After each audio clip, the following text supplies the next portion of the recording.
Le titre de la vidéo aujourd'hui s'appelle « L'Église est-elle trop gentille ?» puisque c'est quand même la question que tout le monde se pose et à laquelle nous essayerons de répondre. Il y a une vraie question autour de l'immigration avec d'un côté un idéal chrétien de charité et d'accueil et puis de l'autre côté un réalisme de terrain aussi.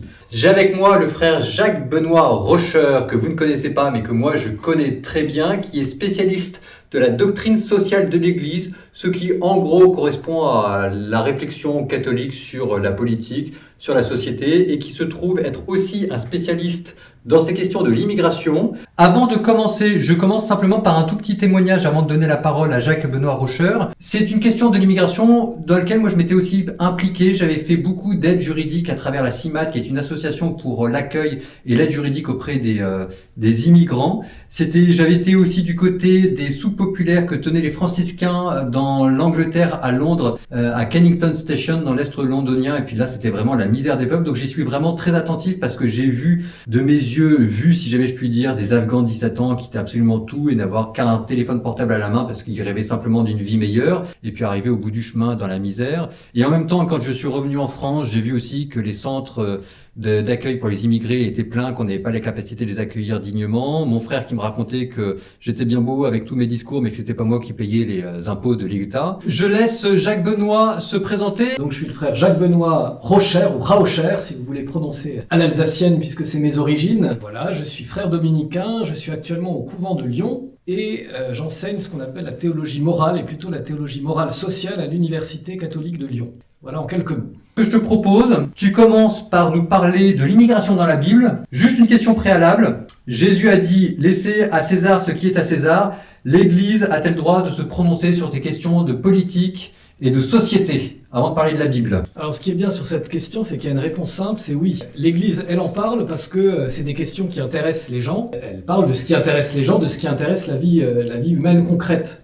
Après, ce qu'elle ne fait pas, et heureusement qu'elle ne le fait pas, ou qu'elle ne le fait plus peut-être, c'est, vous voyez, donner des consignes de vote, dire exactement qu'est-ce qu'il faut penser. Parce qu'en bonne disciple de son Seigneur, du Christ, l'Église, elle vous dit pas exactement ce qu'il faut que vous fassiez dans chaque situation. Donc si on entend, est-ce qu'elle a à se mêler de politique, dans le sens, est-ce qu'elle va me dire qu'est-ce qu'il faut que je vote? Est-ce qu'elle va dire aux députés quelle loi ils doivent voter? Non, et heureusement.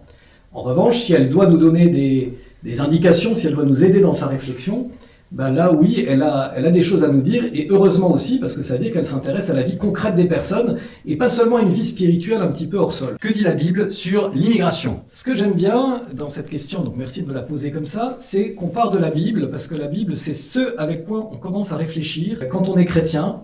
Et ce qui est aussi génial dans la Bible, c'est que justement dans la Bible, c'est pas un manuel qui nous dirait exactement qu'est-ce qu'on devrait faire aujourd'hui. Et dans la Bible, moi j'ai regardé, je trouve en gros 4 grandes catégories d'étrangers qui sont présentes et qui, du coup, ont une manière de proposer aux croyants de se positionner par rapport à eux. Le tout premier qu'on voit dans la Bible, c'est ce que j'appellerais l'étranger pauvre. C'est-à-dire celui qui est identifié au plus pauvre du peuple, notamment du peuple hébreu, du peuple élu, parce que quand on est hors de sa terre, on est privé de toutes les sécurités qu'on a habituellement. On n'a pas de famille, on n'a pas les repères, on ne parle peut-être pas la même langue. Donc, il y a vraiment cette nécessité d'accueillir l'étranger pauvre. Et je peux vous dire que dans l'Exode, chapitre 22, Dieu y va très fort. Donc Exode chapitre 22, ça vous rappelle que les Juifs, le peuple juif était parti émigrer en Égypte pour avoir à manger, ils étaient exploités là-bas et Dieu est venu à leur secours. Donc les immigrés pauvres, la figure du pauvre, c'est d'abord le peuple juif en Égypte. Exactement.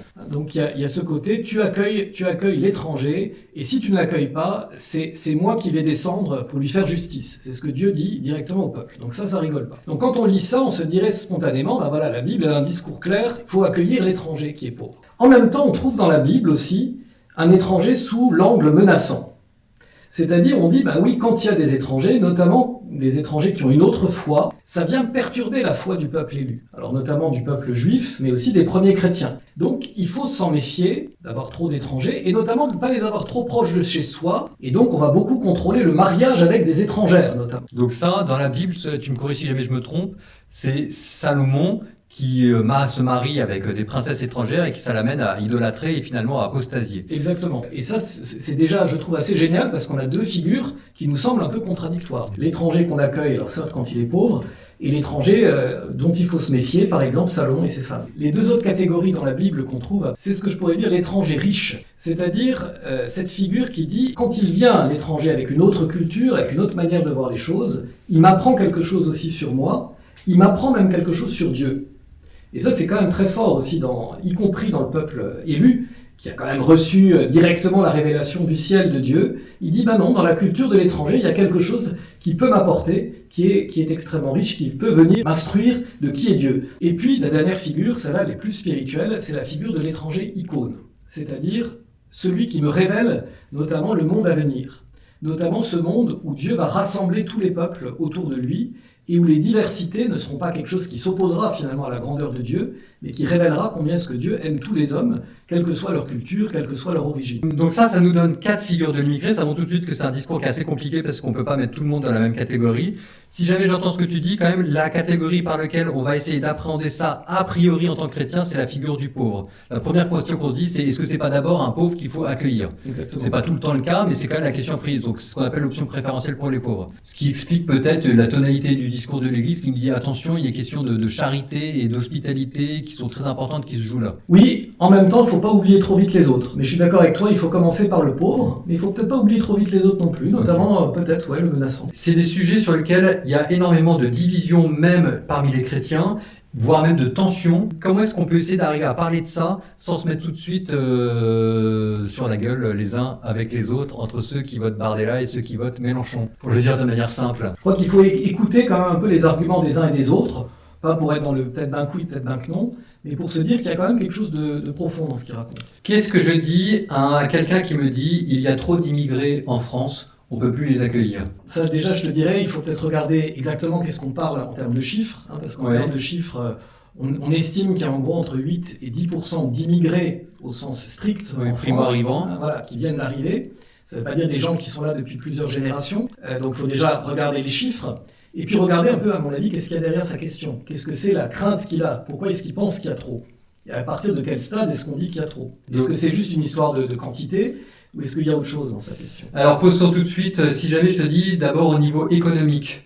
Est-ce qu'on est... Alors la question, donc pour préciser, au niveau économique, la question qui revient tout le temps, c'est est-ce qu'on a vocation à accueillir toute la misère du monde? Et qui allait avec, c'était une personne qui me disait, est-ce qu'il ne vaudrait pas mieux accueillir moins pour accueillir mieux? D'un point de vue économique, c'est quoi les critères que nous on pourrait se donner? Alors, on pourrait se donner comme chrétien, là, on ne parle pas comme économiste, forcément. Moi, je crois que d'abord, et ça rejoint peut-être cette figure du pauvre dont on parlait tout à l'heure, quand quelqu'un est dans une situation de misère profonde et qui frappe à ma porte, je ne peux pas, comme chrétien, lui fermer la porte au nez.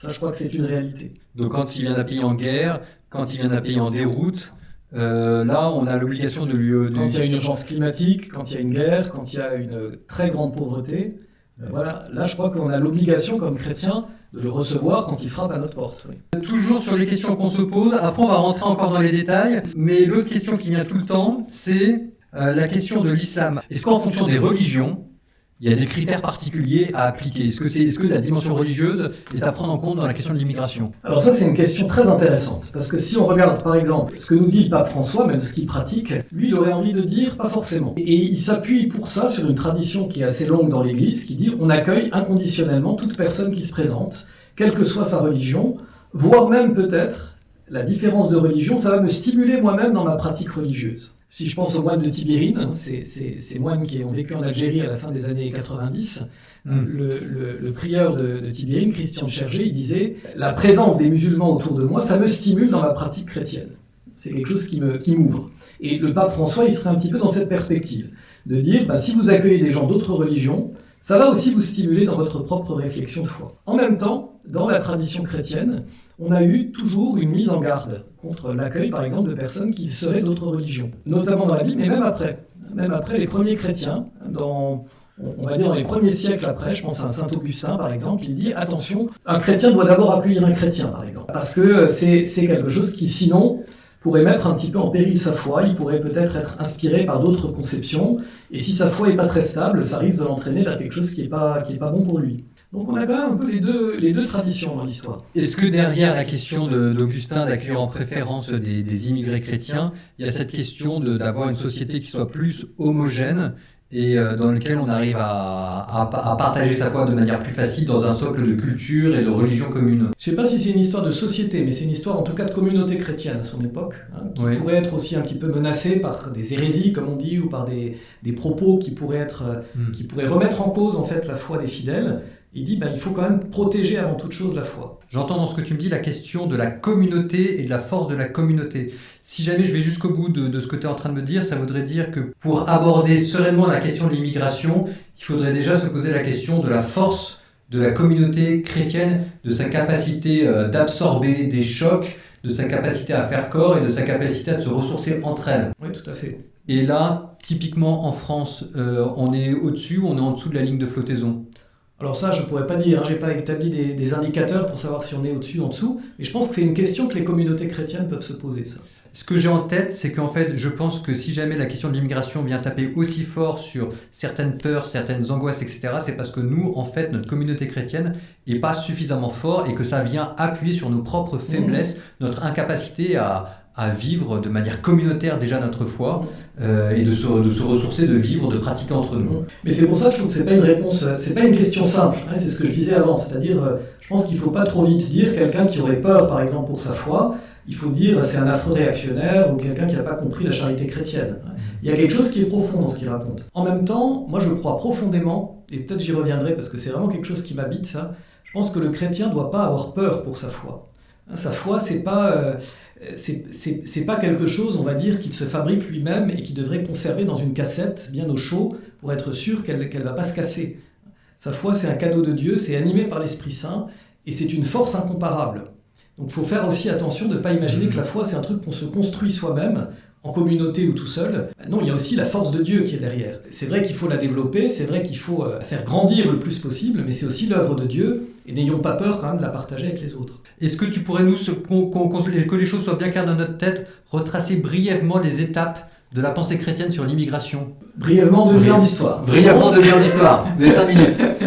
Non, alors c'est sûr que les premières communautés chrétiennes, comme je disais, elles n'étaient pas forcément des communautés très fortes. Et très rapidement, on va voir, en gros jusqu'au XVIe siècle, quand même la tendance de dire oui, on va appliquer l'évangile et le Christ qui nous dit d'accueillir largement l'étranger qui se présente. Parce que accueillir l'étranger, ça peut être accueillir Dieu lui-même, ça peut être accueillir le Christ lui-même. Donc ça, on ne va pas le remettre en cause, c'est une réalité qui habite la foi des chrétiens. Ça, c'est Matthieu, quand il vous dit « j'étais un étranger, vous m'avez accueilli hein. ». Et puis c'est le jugement dernier, « venez les bénis de mon Père dans le royaume qui était préparé pour vous ». Et parce qu'on dit même que la meilleure manière d'appliquer l'amour de l'étranger, c'est l'hospitalité, hospitalité qui se dit en grec philoxénias, qui veut dire amour de l'étranger. Donc les premières communautés chrétiennes, elles appliquent ça, mais en même temps, comme je l'ai dit, elles se rendent compte qu'il peut y avoir un risque pour leur stabilité, pour leur foi, pour leur unité. Et donc elles disent, peut-être essayons de n'accueillir que des chrétiens, ou d'être regardants sur qui est-ce qu'on accueille. C'est un accueil, on va dire, qui est presque inconditionnel, mais qui ne doit jamais remettre en cause la stabilité de la foi. Mais il y a un grand changement au XVIe siècle. En gros, pourquoi ? Parce que c'est le moment où on a la conquête des Amériques, et où la question va être moins celle de l'accueil sur le territoire européen, que celle progressivement de la circulation à travers le monde. Et la question qui va se poser, ça va être par exemple de dire est-ce que les Espagnols, est-ce que les Portugais qui vont sur ces nouveaux territoires, ils peuvent se les approprier ? Donc, est-ce que la circulation des hommes à travers le monde est possible ? Et là, la réponse qu'on va donner, que l'Église va donner, c'est oui, parce que le projet de Dieu n'est pas d'abord d'établir des frontières entre les hommes, n'est pas d'abord de poser des frontières entre les propriétés qui pourraient exister de telle et telle nation, et de faire en sorte que les fruits de la terre puissent bénéficier à tous. Donc tout le monde peut circuler parce que tout le monde est enfant de Dieu, tout le monde appartient à une même famille humaine. Ça veut dire que la première communauté humaine, c'est la grande famille des enfants de Dieu qui s'étend sur la terre entière. Exactement. Et que les nations sont des réalités secondaires par rapport à ça. Exactement. D'accord. Ça, c'est vraiment quelque chose sur lequel, à partir du XVIe siècle, on va beaucoup insister et que l'Église aujourd'hui reprend beaucoup. Ça, je vais te redonner la parole tout de suite, mais ça répond aussi à une de vos questions. Ce que j'avais parfois, c'est est-ce qu'on a le droit d'immigrer si jamais je vais essayer d'avoir un boulot ou une meilleure vie ailleurs ? J'aurais tendance à dire qu'en entendant ça, l'Église dit qu'on a le droit d'émigrer pour avoir une meilleure vie ailleurs, même si jamais on n'est pas forcément dans la panique. La seule chose, c'est qu'il faut que le pays l'accepte. Parce que si jamais il n'y a pas d'urgence, si jamais le pays qui est en face de vous accepte que vous émigrez, tant mieux. Si jamais il n'accepte pas, tant pis. C'est grosso modo ce qu'elle redit, effectivement, dans cette perspective de l'appartenance à une famille humaine qui est avant l'appartenance à des États particuliers. Et puis après, ça a évolué au cours des siècles, notamment au XIXe siècle. où là c'est beaucoup de chrétiens qui vont migrer. Alors vous pouvez penser aux Irlandais, aux Italiens, si vous pensez au film, je sais pas, Le Parrain par exemple, qui vont partir sur le continent américain. Et comme ce sont des catholiques qui migrent beaucoup à la fin du 19e, l'Église s'intéresse très vite à eux. Donc elle s'intéresse à eux parce que c'est des catholiques qui migrent pour raison de travail. Au cours du XXe siècle, elle va s'intéresser aussi à une autre catégorie, c'est les réfugiés politiques qui souvent fuient des régimes de persécution, comme le régime soviétique par exemple, de persécution pour les chrétiens, et elle va les défendre unis aux institutions internationales qui naissent à ce moment-là, par exemple les Nations Unies, la Convention de Genève, etc. Aujourd'hui, elle a un autre discours qui est, alors notamment avec le pape François, mais il n'est pas le seul à tenir ce discours. Jean-Paul II, Benoît XVI avaient déjà ces discours d'un accueil très très large, alors qu'on a affaire à des migrations qui se sont complexifiées. On ne peut pas dire que ce sont des migrations de travail, des migrations qui sont directement des migrations d'asile politique. Il y a vraiment plein de critères qui sont mixés, des chiffres qui ont grossi aussi sur les migrations, qui se sont complexifiés à l'échelle du monde. Et voilà, l'Église a aujourd'hui un discours qui est très général, face à des migrations qui se sont beaucoup complexifiées. Et moi, je pense parfois que c'est pour ça peut-être qu'elle n'est pas si bien reçue, parce qu'elle a un discours trop général sur un phénomène qui est devenu très très compliqué. Ça voudrait dire presque, plutôt que de parler d'immigration en ce moment, on aurait tendance à avoir d'un côté des flux de population et de l'autre côté peut-être ce qu'on appellerait plutôt de la mobilité sociale, mais à l'échelle internationale. Oui, alors ça dépend quand même des cas, parce qu'on met sous la catégorie, y compris dans le discours de l'Église, migrant, à la fois quelqu'un qui va partir professionnellement pour son travail et quelqu'un qui fuit des conditions objectivement lourdes et graves de misère. Là, vous venez d'entendre les grandes étapes de la pensée chrétienne avec la Bible, avec les premiers pères de l'Église, le XVIe siècle, la découverte des Amériques, avec la question du XIXe siècle, et puis le phénomène récent qui est encore mal pris en compte, d'une complexité plus grande des immigrations. On a le sentiment en ce moment que, avec le discours officiel de l'Église, le pape, les évêques, on a le sentiment que dès qu'on veut avoir une pensée politique plutôt protectionniste au niveau des frontières, on a l'impression qu'on est un mauvais chrétien. Est-ce qu'on a le droit de se dire, quand on est chrétien, qu'il y a trop d'immigration qui arrive année après année en France et qu'on n'est pas capable de les accueillir? Ou alors est-ce que ça fait de nous des mauvais chrétiens qui ne sont pas capables d'ouvrir notre cœur à l'espace du monde entier, de la misère du monde entier? Alors, il y a plein de questions dans ta question là. Est-ce qu'on a le droit de se dire? Déjà, je crois qu'un chrétien, il a le droit de se poser toutes les questions. Ça, je crois que c'est déjà un premier préalable. C'est vrai que les papes, ils nous donnent des orientations, et parfois des orientations fermes. Et le pape François a rappelé que ces positions sur les migrations, c'est pas des lubies comme ça, qui sont juste des propos qui passent. C'est quelque chose qu'il considère comme important, donc on doit l'écouter avec sérieux. Mais qui dit écouter avec sérieux ne dit pas nécessairement qu'on est obligé de se mettre au garde à vous et de dire je suis d'accord avec tout. Moi, je répondrai un peu de deux manières à ta question. Quand on a encore une fois quelqu'un qui est dans une vraie situation de misère qu'on connaît aujourd'hui dans le monde, donc un réfugié quoi, un réfugié ou quelqu'un qui fuit une misère économique, on ne peut pas le prendre comme ne vivant pas quelque chose de grave, comme quelque chose qui ne nous stimule pas comme chrétiens. Jean-Paul II avait cette très belle image, le pape Jean-Paul II, quand il parlait de la situation du monde, il disait c'est un peu comme la parabole du pauvre Lazare et du riche. Vous savez, cette parabole où il y a un riche qui fait un grand banquet et un pauvre qui est à sa porte et qui ne remarque même pas, il y a juste les chiens qui viennent lécher ses plaies. Et Jean-Paul II disait, même le monde contemporain, c'est la parabole du pauvre Lazare et du riche. C'est-à-dire un hémisphère nord qui est opulent, qui crève quelque part d'avoir trop, et un hémisphère sud qui n'a rien du tout. Alors quand on dit ça de façon globale, évidemment c'est choquant, parce qu'il y a des gens aussi dans nos pays qui n'ont pas beaucoup, pour boucler les fins de mois c'est difficile, mais c'est vrai que si on regarde par rapport à une stricte question de survie, on prend les choses un petit peu différemment. Donc par rapport à cette question de survie, à cette question de tensions qui peuvent exister dans certains pays, je crois que oui, on pourrait dire on est un mauvais chrétien si on ferme sa porte à des gens qui sont dans une nécessité absolue. Enfin, ça c'est clair. Après qu'on veuille préserver quelque chose, ou en tout cas qu'on soit soucieux notamment de l'unité de son pays, ça je crois qu'il ne faut pas le stigmatiser et dire que c'est quelque chose qui fait de nous des mauvais chrétiens. Au contraire, c'est quelque chose qui exerce en nous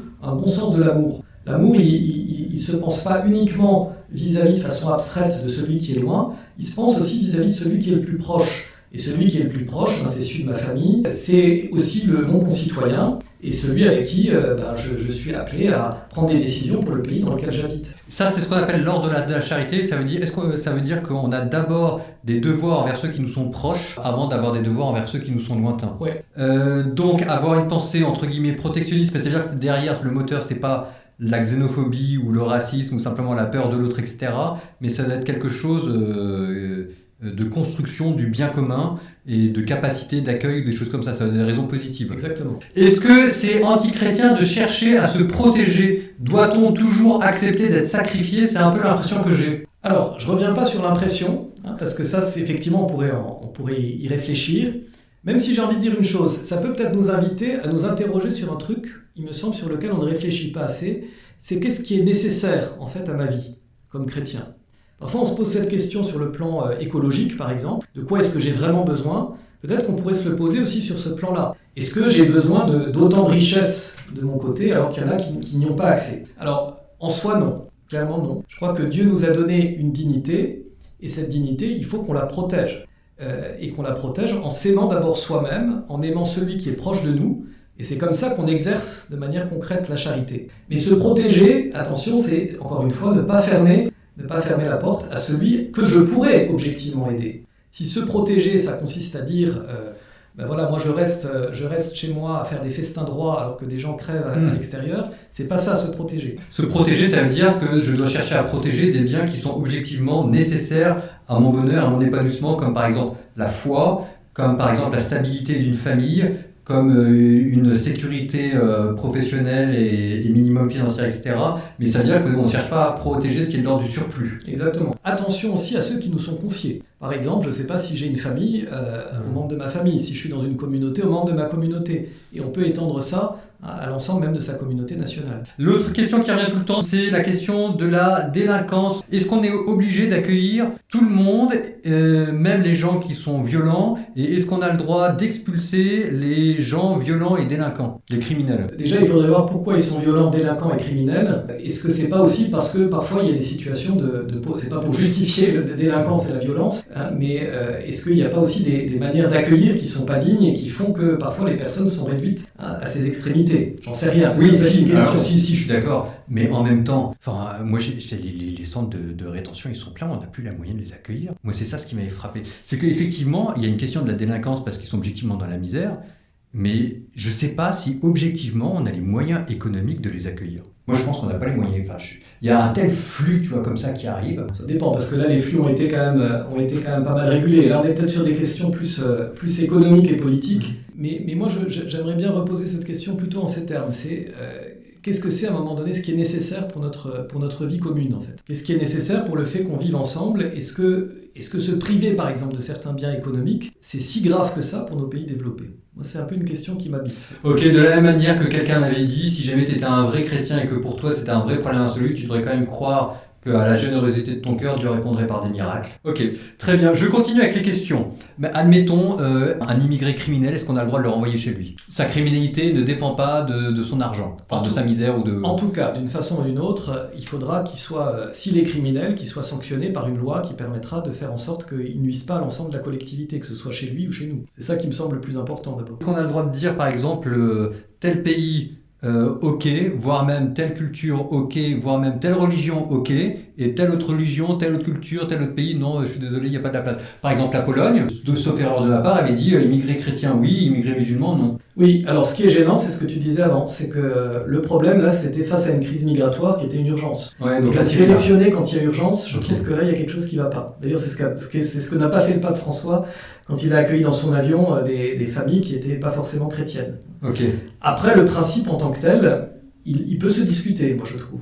Ok, donc en cas d'urgence, il n'y a pas de discrimination, on accueille tout le monde parce que c'est l'urgence, point à la ligne. En cas de non-urgence, ça devient une question de stratégie, de politique et on en parle. Pour moi, ça peut se discuter. Je vous dis franchement, par exemple, vous avez des chrétiens, alors en particulier le pape François, qui va dire peut-être c'est pas mal non plus d'avoir un brassage culturel beaucoup plus important, y compris religieux. Jusqu'à quel point est-ce qu'on a le droit, nous, pasteurs, de nous impliquer dans les questions de la société, de la cité? Alors déjà, on est des citoyens, donc on vote. Enfin, moi, en tout cas, j'ai voté dimanche dernier, puis je voterai pour les législatives qui s'annoncent. Ensuite, moi, je crois que le prêtre, le pasteur, il doit rassembler son troupeau d'abord et prêcher l'évangile. Il n'est pas là pour prêcher une parole politique et pour raconter aux autres ses opinions politiques. Donc, je crois qu'il est là pour donner des éléments qui viennent de la Bible, qui viennent de l'enseignement de l'Église et qui permet d'éclairer les consciences. Après, moi, je ne vous dirai jamais pour qui vous devez voter. Est-ce qu'on doit accueillir quelqu'un qui se comporte mal envers nous? Est-ce qu'on doit accueillir quelqu'un qui nous frappe? Est-ce qu'on doit accueillir quelqu'un qui est violent?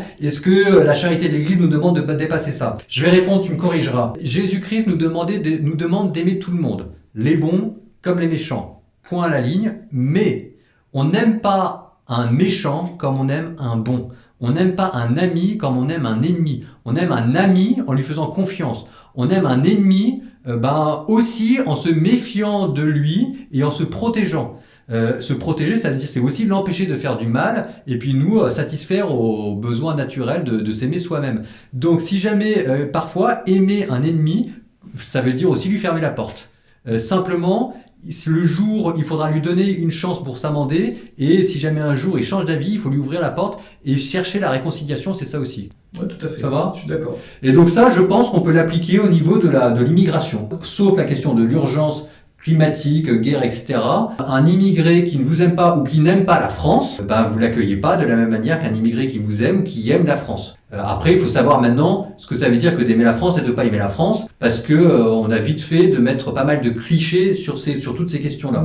On peut dire ça ? Oui, on peut dire ça. Et moi, j'ajoute juste un point. Ne jamais oublier, quand on est chrétien, qu'on doit d'abord s'aimer soi-même et que Dieu nous a créés comme un bijou qui est doté d'une dignité époustouflante. Et donc, au nom de la charité chrétienne, au nom de tendre l'autre joue quand quelqu'un nous frappe sur la droite, attention de ne pas se rouler soi-même dans la boue. Ça, Dieu ne nous le demande jamais individuellement, il ne nous le demande jamais collectivement non plus. Est-ce que sur la position de l'Église actuelle, on était suffisamment clair, ou est-ce qu'il y a des choses sur ce que dit le pape qu'on a oublié de dire et qu'il faudrait mieux dire ? Non, je pense qu'on était clair. Enfin, après, okay. S'il y a des questions, j'y réponds. Moi, je te donne mon sentiment sur la position du pape actuel. Moi, je suis très content que le pape nous rappelle l'idéal chrétien qui est l'accueil du prochain et de nous rappeler cet idéal-là parce que c'est vrai qu'on a quand même naturellement tendance à fermer ses portes pour se protéger soi ou garder son argent. Donc je trouve ça très bien que le pape nous mette un coup de pied aux fesses en nous disant ne soyez pas comme les lévites qui ne prennent pas soin des pauvres sur le bord de la route, mais si jamais vous êtes chrétien, vous devez accueillir les étrangers. Je trouve ça très bien qu'il nous rappelle l'idéal.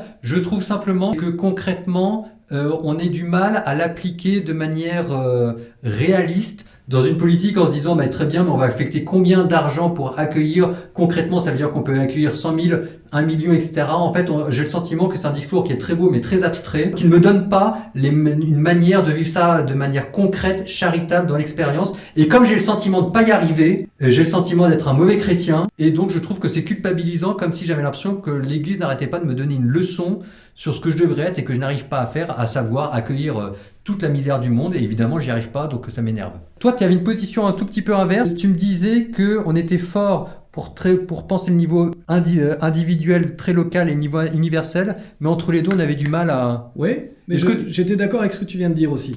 C'est-à-dire, je crois qu'il faut faire attention. Pour le dire vite, moi je pense que le chrétien doit toujours de toute façon être un peu dans une situation d'inconfort. Un chrétien qui se dit j'ai tout bien fait comme il faut le fuir comme la peste. Non, il faut toujours être dans une situation d'inconfort parce qu'on n'est pas dans le royaume de Dieu. Et que du coup, le monde tel qu'il est autour de nous, il n'est pas parfait, et il ne le sera pas tant que le Christ ne sera pas là. Donc forcément, les idéaux de l'évangile, ça vient buter dans notre vie chrétienne avec la réalité. Et là où je suis d'accord avec toi, c'est qu'il faut qu'on fasse attention dans les discours de l'Église à ce qu'on ne parle pas que de l'idéal, mais qu'on dise aussi un petit peu de temps en temps aux personnes qui nous entourent, oui, cet idéal, il n'est pas toujours facile à appliquer, et peut-être que même si vous n'arrivez pas à l'appliquer, ou si vous traînez des pieds pour l'appliquer, c'est pas que vous êtes des mauvais chrétiens. Ça, je pense qu'on ne le dit pas assez. Si jamais je te demandais, est-ce qu'on a des critères pratiques qui nous permettent d'appliquer l'idéal chrétien dans la politique, sur les questions d'immigration, je ne sais même pas si jamais on aurait des critères pratiques qu'on pourrait donner comme ça, quoi.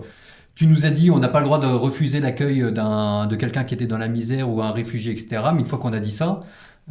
C'est déjà pas mal quand même. C'est déjà pas mal. C'est déjà pas mal quand même de se fixer ça comme critère. Après, je pense que le critère, c'est quand même de regarder concrètement comment est-ce que la population qui accueille est profondément déstabilisée ou pas par un accueil de personnes étrangères. Ça, c'est un critère. Qu'est-ce que tu dirais, par exemple, un immigré en France qui ne cherche pas à s'assimiler, on lui dit quoi ?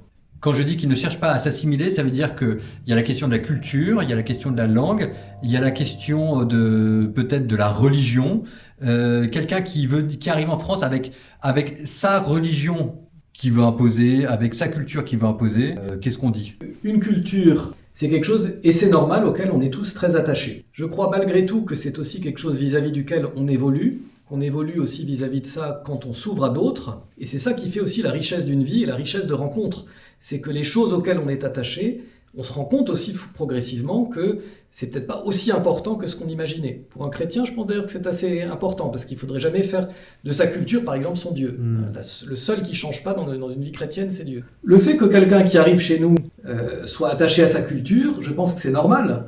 Comme nous, on est attaché à la nôtre, souvent. Là où ça devient difficile dans les deux sens, c'est quand il y a une espèce de fermeture mutuelle qui fait que on va pas pouvoir justement s'enrichir avec nos apports. Est-ce qu'on a le droit de dire qu'il y a des immigrés qui sont fermés à la culture du pays qui les accueille? Je pense qu'il y a des immigrés qui sont fermés à la culture du pays qui les accueille, comme il y a des pays qui sont fermés à la culture des immigrés qu'ils accueillent.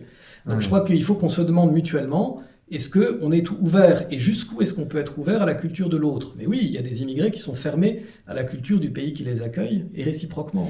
Sur la question du RN, je dis ça parce qu'une des questions qui revenait souvent, c'est est-ce qu'on a le droit de voter RN? On n'a pas le droit de voter pour un parti qui, a priori, serait dans la fermeture. On ne se prononce pas sur le fait de savoir si le RN est ou pas, a priori, dans la fermeture. C'est pas notre boulot en tant que prêtre. Sur le côté, c'est pas notre boulot comme prêtre. Je crois qu'il faut bien le rappeler. Vraiment, encore une fois, on est les disciples de Jésus. Quand vous regardez dans l'évangile, quand des gens viennent voir Jésus, qu'est-ce qu'il faut que je fasse concrètement là? Comment est-ce qu'il faut que je me comporte par rapport à l'héritage avec mon frère? Mais dis-moi, qu'est-ce qu'il faut que je fasse? Regardez dans les évangiles, Jésus répond jamais à cette question. Donc ne dites pas que si on vous répond pas pour qui est-ce que vous devez voter, l'Église se mouille pas, l'Église est facile. Non, elle est la disciple de Jésus. D'abord, et ça j'ai envie d'insister là-dessus. Parce que justement, Jésus fait confiance à ses interlocuteurs, l'Église fait confiance dans les personnes à qui elle parle. Et elle fait confiance dans leur capacité de réflexion. Donc oui, elle donne des critères, mais c'est pas parce qu'elle se mouille pas. C'est parce qu'encore une fois, elle fait confiance aux gens et qu'elle n'a pas envie de les transformer en marionnettes. Par rapport à ce que tu dis effectivement sur le RN, sur le côté qui pourrait inquiéter des gens, voilà, c'est dangereux parce que justement c'est nationaliste. Je pense que là, il faut être clair. Effectivement, un chrétien ne peut pas soutenir ce qu'on appelle un nationalisme de fermeture. Voilà. C'est-à-dire, un nationalisme de fermeture, c'est quoi? C'est dire, c'est ma culture qui est la plus forte. C'est ma culture qui doit être préservée en l'état. C'est ma culture qui doit s'imposer aux autres. Ça, c'est pas possible pour un chrétien. Effectivement, si vous pensez que dans les programmes politiques que vous pouvez lire aujourd'hui, issus du RN ou d'autres, il y a ça profondément, oui, comme chrétien, vous pouvez pas voter pour ça. Si vous pensez au contraire que c'est une protection qui est bienvenue, peut-être qu'il y a à creuser et à regarder qu'est-ce qu'il y a là derrière. Mais moi, je vous dis plutôt des critères. Je vous dis pas faites ceci ou ne faites pas cela. Et puis j'ai envie d'ajouter, mais quand on vote pour un parti politique, il faut regarder aussi l'ensemble de la philosophie qui est derrière. Qu'est-ce que cette philosophie, qu'est-ce que cette manière de voir la société me dit? Est-ce que, comme chrétien, je me dis je peux voter pour ce parti ou pas? Voilà, ce en quoi il faudrait procéder, sans se dire voilà qu'est-ce qu'il dit sur ce sujet qui est pour moi le seul sujet important. Ah non, il y a plein d'autres sujets importants, et essayons de les regarder ensemble comme chrétiens. Sur la question de la défense de la culture, je vais un tout petit peu plus loin, parce qu'il y a aussi un moment où on mélange culture et religion, notamment à travers la question de la chrétienté. Est-ce que, au nom de la défense de la chrétienté, on pourrait pas se dire on arrête d'accueillir des immigrés? Alors, il faudrait voir qu'est-ce qu'on appelle la chrétienté. Moi, j'aurais envie de dire, attention, si on appelle chrétienté une espèce de civilisation chrétienne dont il faudrait voir si elle a déjà existé. Peut-être que oui, ça peut porter la foi, mais que ce qui est malgré tout le plus important, c'est la foi que portent les communautés chrétiennes vivantes, que portent les croyants dans leur cœur. C'est ça qui doit d'abord être préservé, et surtout pas seulement préservé, qui doit être annoncé. La foi, c'est pas fait pour être mis au congélateur, la foi, c'est fait pour être partagé avec ceux qui nous entourent, avec nos frères et sœurs chrétiens, et c'est ça que Dieu nous demande avec notre foi. Première chose. Deuxième truc qui, moi, me gêne avec cette manière de peut-être voir les choses sur préserver une culture chrétienne, ça pourrait signifier qu'en réalité, si les gens aujourd'hui ne croient plus, c'est parce qu'il n'y a plus les belles structures chrétiennes comme au Moyen-Âge, par exemple. L'homogénéité sociale, voilà. Les écoles chrétiennes, la culture qui est chevaleresque ou des choses comme ça. Et ça, je vous dis franchement, encore une fois, oui, une culture peut porter, mais j'ai du mal avec cette perspective. Pourquoi? Parce que j'ai parfois un peu l'impression, mais on pourra en rediscuter, que ça nous dédouane aussi un peu de notre responsabilité d'être des vrais évangélisateurs. Où on se dit souvent, si on vivait dans un monde qui était comme autrefois, super chrétien, etc., si on avait telle et telle structure sociale qui changeait, si on n'avait pas accueilli tant de personnes, peut-être que les gens seraient plus chrétiens. Mais la question, elle n'est pas dans les peut-être, elle est aujourd'hui, qu'est-ce que moi je fais pour annoncer l'évangile du Christ? Qu'est-ce que je fais pour transformer ma vie et du coup, transformer les personnes qui sont autour de moi? Et ça, c'est une question concrète. Parce qu'avec des si, on peut toujours à la fois refaire le monde, et on peut trop facilement, à mon avis, se décharger sur des structures sociales, sur des cultures, etc., au lieu de penser à sa propre responsabilité. Ce qui voudrait dire, si jamais je comprends bien, que la meilleure manière de défendre la chrétienté, ce serait pas forcément de voter contre l'immigration, mais de se foutre un coup de pied au cul pour évangéliser de manière propre, concrète et personnelle les gens qui sont autour de nous. Et nous d'abord. Hein. Quand tu dis que la société n'est pas quelque chose que l'on doit protéger, que la culture n'est pas quelque chose que l'on doit protéger, ça veut dire quoi exactement? Alors non, là je réagissais par rapport à ce que tu disais sur la civilisation chrétienne. Ah oui. Je pense que ce qui est d'abord à protéger, c'est notre foi. Et avant de protéger une civilisation avec des manières de chanter, de l'architecture, hein, non mais d'abord, qu'est-ce qu'il y a comme foi derrière? La culture, si elle peut aussi être à protéger un petit peu, dans la mesure où, encore une fois, elle n'est pas fermée aux autres influences. Parce qu'une culture, elle évolue toujours grâce aux autres influences. On a évidemment un patrimoine qu'on reçoit de son passé, dont on doit être fier, mais qu'on doit aussi proposer aux autres pour faire en sorte qu'ils puissent venir s'enrichir. Et comme on parle d'évangélisation, moi j'ai quand même envie de rappeler que si aujourd'hui, nous en Europe, on pourrait le dire de la plupart des pays du monde, on a reçu l'évangile, c'est bien parce que les gens ont pu circuler à travers le monde. Si dans l'Empire romain on avait dit « Ah ben non, on va protéger les cultures de chaque entité », ben, l'évangile ne serait jamais parvenu jusqu'à nous. Donc attention avec cette idée qui consiste à dire ben voilà, on fait une culture un petit peu congélateur, monolithique. Ah, j'ai envie de parler de ma position personnelle, mais j'en ai déjà un peu parlé. Alors d'abord, j'ai envie de rappeler que, je l'ai déjà dit, mais que quand les papes s'expriment, et s'expriment aussi sur ces questions, il me semble vraiment qu'il faut les écouter. Donc je ne suis pas en train de dire, bon ben voilà, c'est de l'optionnel, etc. Il y a quelque chose de sérieux qu'ils nous disent sur ces questions-là. Simplement, moi, et puis je pense que c'est mon boulot de chrétien, puis un peu de théologien aussi, de quelqu'un qui réfléchit là-dessus, je me dis c'est important de pointer les éléments dans un discours qui sont peut-être parfois un petit peu plus faibles. Ce qui me semble un peu faible, si je puis me permettre, hein, dans le discours actuellement de l'Église, on en a déjà parlé, c'est peut-être le côté c'est très spirituel ou c'est très concret. Et entre le très concret et le très spirituel, eh ben, il y a toute cette gamme de possibilités où on doit choisir, on doit prendre des décisions politiques. Et ça, c'est parfois ce qui me manque, c'est le côté un peu plus concret de la vie politique dans la réflexion chrétienne, les critères qui nous permettraient de nous orienter. En gros, on attend un chrétien sur quoi aujourd'hui? On l'attend sur, soit il va aller distribuer des repas à des gens qui sont pauvres dans la rue, ou alors on va dire qu'il va donner du sens, un sens spirituel très élevé à la réalité du monde contemporain. Mais quelqu'un qui doit prendre des décisions dans sa ville, quelqu'un qui doit aller voter, etc., comment est-ce qu'on l'aide? Comment est-ce qu'on l'aide à réfléchir? Et moi j'aimerais bien de temps en temps que les discours, par exemple des papes, par exemple les encycliques qui nous adressent, qui nous aident un petit peu plus à voir la réalité de nos sociétés contemporaines, et à pouvoir nous diriger un peu mieux. Parce que là, on se place au niveau du pays, au niveau de notre culture, et que là, on a en gros pas beaucoup de billes de la part du Vatican. Est-ce que c'est le boulot du Vatican de nous donner ça, ou est-ce que ce serait pas plutôt la conférence des évêques de France? Le boulot, alors c'est aussi le boulot des théologiens, mais je pense que les papes pourraient nous aider aussi là-dedans, hein, pour nous dire, par exemple, qu'on a le droit, c'est une des questions qui était posée tout à l'heure, de ne pas être à l'aise, et que l'inconfort, avec ces questions-là, l'inconfort par rapport aux questions politiques, c'est quelque chose de normal aussi. Oui. L'autre élément que je trouve intéressant aussi, c'est que peut-être on a du mal, comme catholique, à penser de façon correcte l'échelon national et la culture nationale de façon positive. On connaît comme catholique le très local, ma paroisse, mon diocèse, et le très international, le pape à Rome. Mais qu'est-ce que je fais de l'appartenance à mon pays, par exemple? Et ça, on a plus de mal à le penser comme catholique. Parce que soit, si on va dire, ben voilà, je suis catholique français, on va dire tout de suite c'est nationaliste. Pour certains, c'est vrai. Oui, au Gallican. Au Gallican, c'est-à-dire on veut être coupé de l'Église de Rome. Ben, peut-être qu'on a aussi à redécouvrir une manière particulière d'être catholique français, qui ne nous coupe pas du reste des catholiques, et qui ne nous ferme pas non plus au reste des personnes du monde qui viennent, mais qui dit quand même quelque chose de notre culture. Parlons de l'islam. Est-ce qu'il y a une spécificité de l'immigration musulmane? Première question qui va avec, c'est quand on voit la manière dont les chrétiens sont traités en terre musulmane, où il y a souvent des guerres ou des persécutions, est-ce que c'est légitime d'avoir peur quand on voit qu'il y a beaucoup d'immigrés musulmans qui arrivent en France? Est-ce que derrière, est-ce que quand on a l'impression qu'ils refusent de s'assimiler ou qu'ils sont dans une posture de faire une communauté dans la communauté, comment est-ce qu'il faut réagir? Et est-ce qu'on est en train de devenir des dupes de tout ça? Alors sur le premier point, moi déjà il y a une chose que j'aime pas, c'est quand on parle des musulmans chez eux, dans leur pays. Je ne sais pas ce que ça veut dire en fait. On parle quand même de plus d'1 milliard de personnes. Donc je ne sais pas si on peut faire de 1 milliard de personnes un gros paquet qui se comporterait de la même manière. Regardez tout simplement les chrétiens qui sont à peu près le même nombre, un peu plus nombreux. Je pense quand même qu'entre un chrétien évangélique au Brésil et un protestant suédois et un catholique français, il y a quand même des gammes de comportements assez différents. Donc voilà, je crois qu'il faut... Et dans l'histoire encore plus.